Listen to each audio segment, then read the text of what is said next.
આજે અફઝલભાઈએ આવા નાના નાના બાળકોને રસપૂરી જમાડીને રાજી કરી દીધા છે.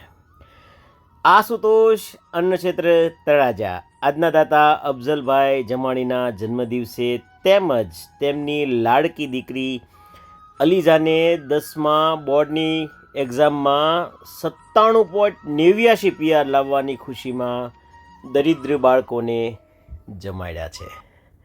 સાહેબ, ક્યારેક આવા કામ કરજો અને આપણા છોકરાને રસપૂરી તો આપણે જમાડીએ, એ તો આપણી ફરજ છે. પણ સાવ આવા દરિદ્ર બાળકોને, આવી દરિદ્ર દીકરીઓને, આવા દરિદ્ર દીકરાઓને જમાડીએ એટલે સાહેબ ઉપરવાળા રાજી થાય હો, રાજી થાય. પણ આ વાત બધાને સમજાતી નથી. અફઝલભાઈ ઉપર અત્યારે ખૂબ ભગવાનની કૃપા છે, ભગવાનના 8 હાથ છે. પણ એ એમ કહે છે કે મેં રો પડતા હું જબ ગુજરા જમાના યાદ આતા હૈ.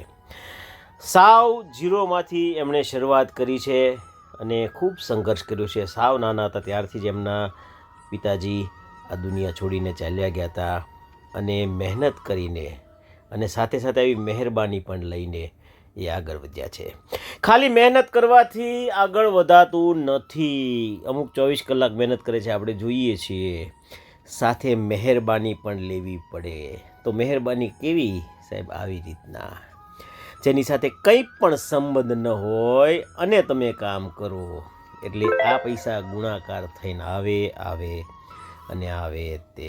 બાકી સેલિબ્રિટીને તો બધા જમાડે, મિત્રોને બધા જમાડે, સગાવાલાને બધા જમાડે.